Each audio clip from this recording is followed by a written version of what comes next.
well, about 35 degrees. It's finally warmed up a little bit. We've been getting nothing but rain since yesterday, and I decided today I'm going to go ahead and start the motorcycle and the truck, because they've been sitting out here in the record cold temps, and honestly, I don't even know if it's going to start. The only thing I've done so far is just take the cover off. So let's give her a whirl.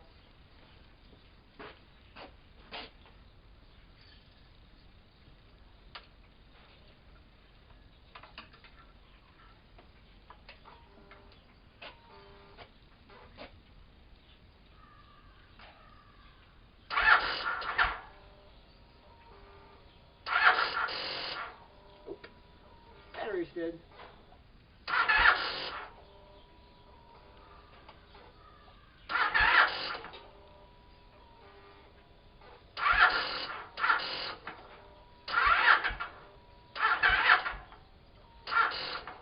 Oh, not gonna happen. Alright, I'll put that one on the charger. Alright, let's give the truck a whirl.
Gas in this one, and I don't know, next time I run it, it's so down on the E.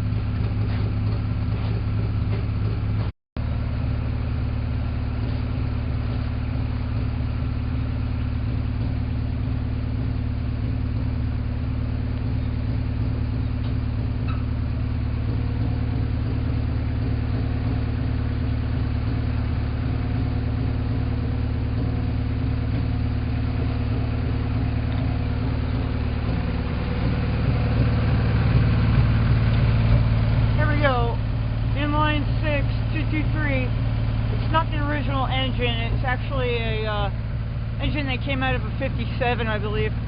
The original owner rebuilt the original engine, left it out of the vehicle, and when I bought the vehicle, he wanted to throw it in the bed of the pickup truck, and I told him no way. There was no way I was going to be able to haul this truck back from Oregon up to Washington without that engine flopping around. I don't know what he did with it. I really wish I was able to keep that engine and put it back in here, but, you know, what are you going to do? That was 2 years ago. Kind of wish I still had it, though.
got a little bit of water intrusion. I'll show you that.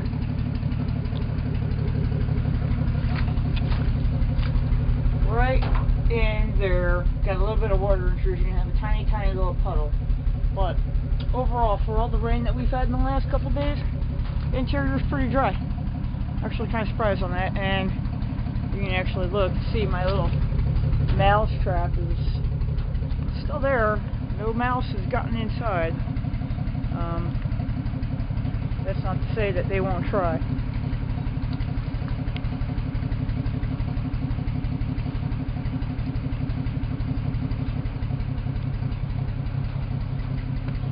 Anyway, I just wanted to see if that would start up. I'm gonna have to go put the motorcycle on a charger. I don't know why. It's the second time it's done that. It's a 2009 motorcycle I bought used last year, and I don't know if they've ever changed that battery out. Honestly, it's got 18,000 miles on it. And I don't know. I guess the old guy that had it, he ended up having to go into a home, so they just, put it on a consignment. I just happened to walk into the motorcycle shop that day looking for a helmet so I can retake my motorcycle safety course, because it had been years since I'd done it, and I walked out that day with a motorcycle too, so on top of the helmet.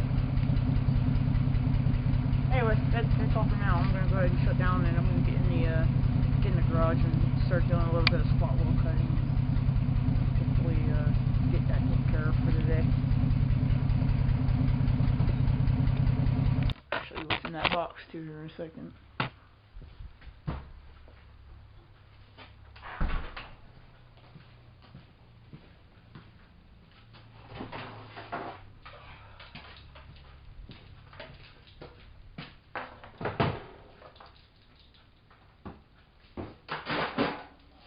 Cold in here.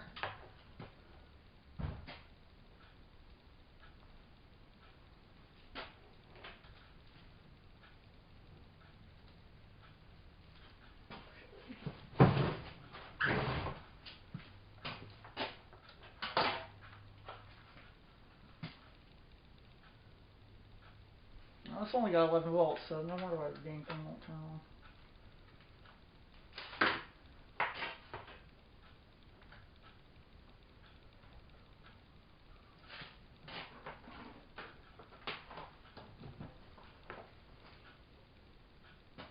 Alright, let that sit for a moment. Anyway, I want to show you what's inside this box here. I went to Summit online and purchased some new bed floor pieces. I know there's cheaper ways to do this, but yeah, I already went to the local junkyard, talked to the jerk that was down there, and tried getting a pickup bed from like a Ford Ranger or an old F-150 or something, so I can cut the bed out and then use that sheet metal. The guy was such a jerk, he wouldn't even have time of day for me, so I just left him to him sucking down his cancer cigar, and came home, got online, spent about $300 on this here, and these are replacement panels. They're not authentic to the vehicle, but at this point nobody even makes them. I think there was a guy down in Texas that was actually making them for himself for a rebuild that he did that was like factory correct, everything, every grease pencil mark, everything that he did, he went to his local fabricator and had them make out an entire bed piece. So anyway, this they come damaged. I'm not too pleased about that. They're pretty much drop shipped from Sherman, and they UPS, obviously they don't take great care in their packages because you could tell it had been dropped. Just about every corner is bashed in a little bit. Maybe these are Sherman panels for a Ford. I think it was 1980s, 90s Ford pickup bed. You can get them for the 67 and up, but honestly, they were just as expensive as these. But I don't know why I picked this specific one.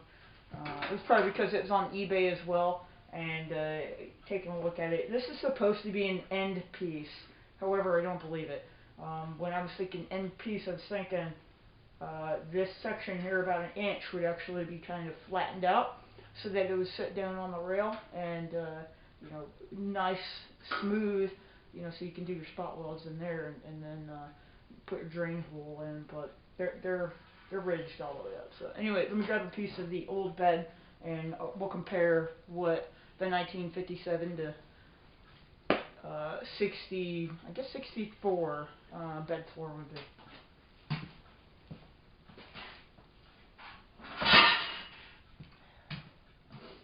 So this is the piece that I cut out so that I can access the last bolt on the truck.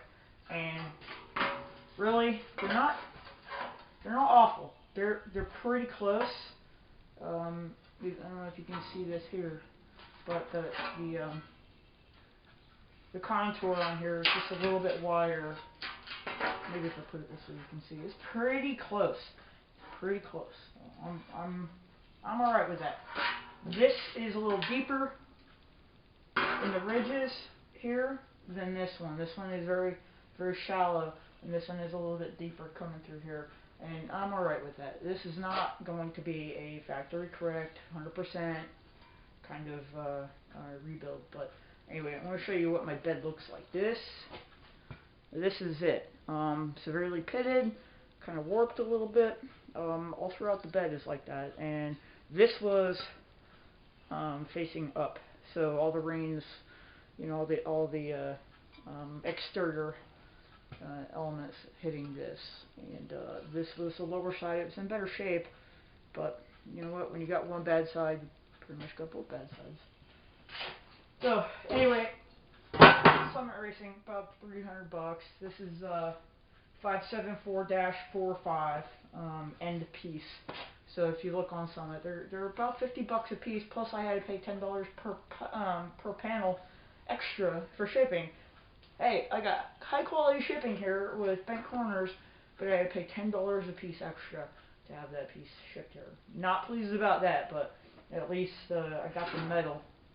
So really, now what's holding me up is myself and all those spot welds. So I'm gonna get going on those. But I wanted to show you some of this stuff here. This is probably gonna go upstairs in the attic and hang out there until probably winter time, whenever I get around to actually welding them in.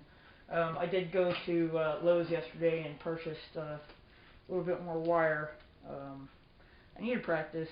You know, I was watching Double R Restorations plug bulb video the other day, and it got me thinking, hey, I've got all this metal out of the bed that I have at disposal here that, you know, it's free. I already own it. And I'll just cut it up, drill a couple holes, start welding them together. I don't want to cut up my my sheet metal that I had already purchased to do patch panels and stuff. So might as well just practice on all the stuff that I already own. It's already trash anyway. Why not? You know, I can make it look as ugly as I really want to before I have to go and put the final product on the actual truck. So anyway, gonna let the battery charge up too, so that I can go start that motorcycle. It's been a few weeks. It used to sit in here actually, and it was the only thing in here really for a long time. And of course my garage was a pigsty, and I had that in here alone. And I put it outside because I wanted to put the project truck in here. And I don't know. I'm thinking about going to purchase a new battery. This one, I don't think it's gonna last until summer. And I can't wait for summer.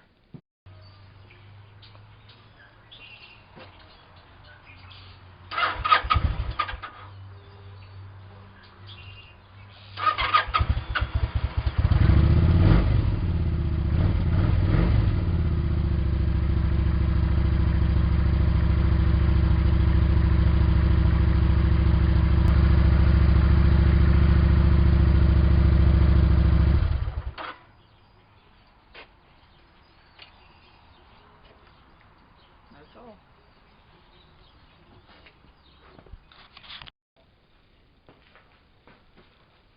Alright, well, I actually got a little bit more work done today than I intended to. I actually only intended to work out here until about 10:30 in the morning, but at 2 o'clock I finally stopped, and of course at that same time the battery on the camera had died, so it's now a little past 3, and just getting this finished up. But I finished getting all the spot welds out of this side of the wheel well, And I even took out all the spot welds along the base of the bed, and I'll show you that here. So all along through here, took all those spot welds out. Gonna work on these panels here, and either I'm gonna cut from here straight down, or I might actually take the spot weld cutter. That's a lot of work. Same with the upper corner here, that upper corner, and of course the lower corner. I'll need to have those spot welds removed. I don't really intend to take the wheel wells off of the skin of the bed. It's already pretty straight, and the less body work I have to do, the better, because I'm not really a great welder. Just doing some hands-on training with it right now, but because I'm already going to have to fill in all these spot welds when I go to put the bed back together. That's a lot of work. And I'm impatient, apparently, because I did practice a little bit today with the welder, and I'll show you some of those.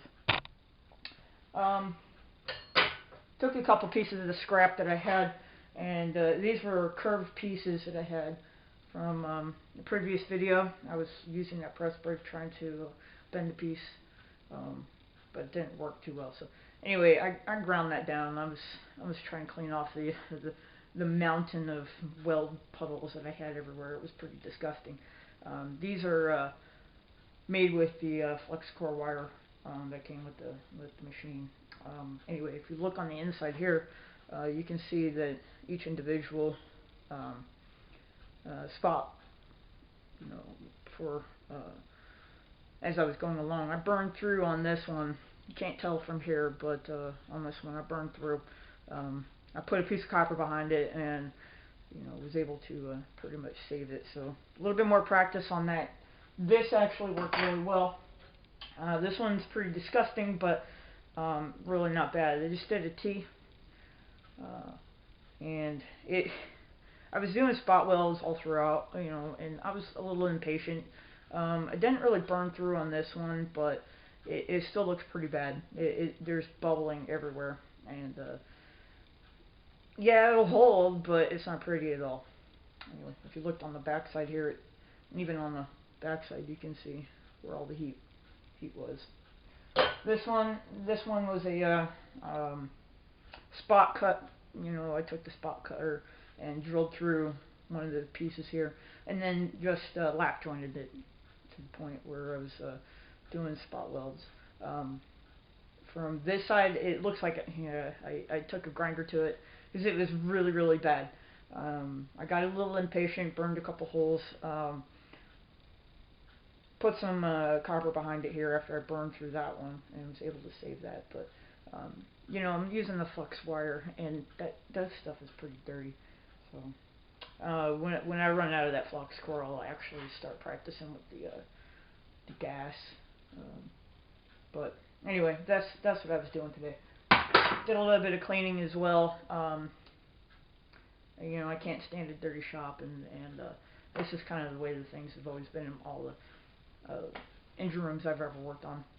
You always clean up after everything you've done, and I had to go out and buy a new shop vac. It's not really an expensive one, but you know what? It's better than the little 2-gallon one that I had, and this thing has like a filter on it, and also a bag, and I think that's a little overkill. The 2-gallon one that I have is really good for just cleaning out the car. So that's really all I've done today. I did spend a few hours out here that I didn't intend to. Got the cold start done on the truck, got the battery charged up for the motorcycle. However, if it doesn't start up again tomorrow, I'm going to go ahead and pull that battery and probably go get a new one, just not put it back in until spring when I can actually go ride again.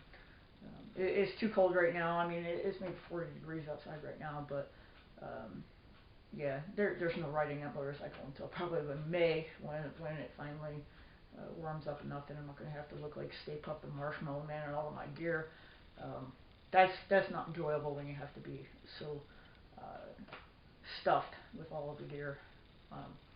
no fun in that. But I'm also one that does wear gear all the time and not, you know, running around with no helmet or safety gear on. I can't do that, especially in the Coast Guard. It's against the rules. So if I died in a car accident and it was my fault, hey, my family might be out that life insurance money. So anyway, gear all the time. I'm going to go in and try to upload this and see if it'll actually take. I had to update my Mac, and of course I bought the thing 5-6 years ago, so I had the iPhoto 2009 and iMovie, 2010 I think it was, and it decided to give me the blank screen yesterday. We're gonna go give it a try. If it works, awesome. You'll get to see it soon. Anyway, you guys have a good one, and I'm gonna try to get back out here later on this week and try to do a couple more spot weld cutting. Have a good one.